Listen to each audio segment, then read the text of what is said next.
أمي أو أمّا كما أريد أن أناديها، هي أجمل كلمة تغازل أفواه كل واحد فينا.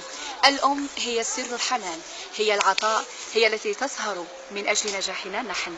مهما حاولت أن أجمع حروفي لأشكل كلمات تفيها حقها فلن أنجح في ذلك. لذلك سأترك شركائي هم شركاء ليسوا كباقي الشركاء، إنهم شركاء من عالم آخر، عالم الطفولة، أين تختصر كل البراءة معانيها. كلمات لكل الأمهات الأموات منهم والأحياء. أمي ثم أمي ثم أمي، لا تغضب يا أبي، هو ليس قولي بل قول النبي صلى الله عليه وسلم.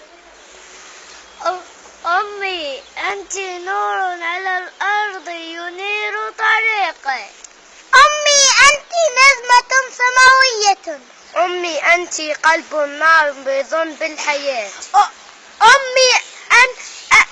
أمي جنتي تحت قدميك. أمي أنت بسمة حياتي. أمي أنت شريكتي في النجاح. أمي أنت شمعة حياتي. الأم مدرسة. أمي أنت زهرة ربيعية. أمي أنت تختصرين معنى حياتي. أمي إذا جفت كل المنابع نبع عنانك لا يجف. لحد آخر يوم في عمري، حب من أول حياة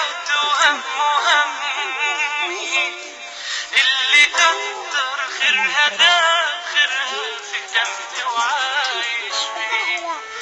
أمي ثم أمي لحد آخر يوم في عمري، حب من أول حياتي وهمي، اللي كتر خيرها داخلها في دمي وعايش فيه. أعمل لها تمثال يلي طيبة قلبها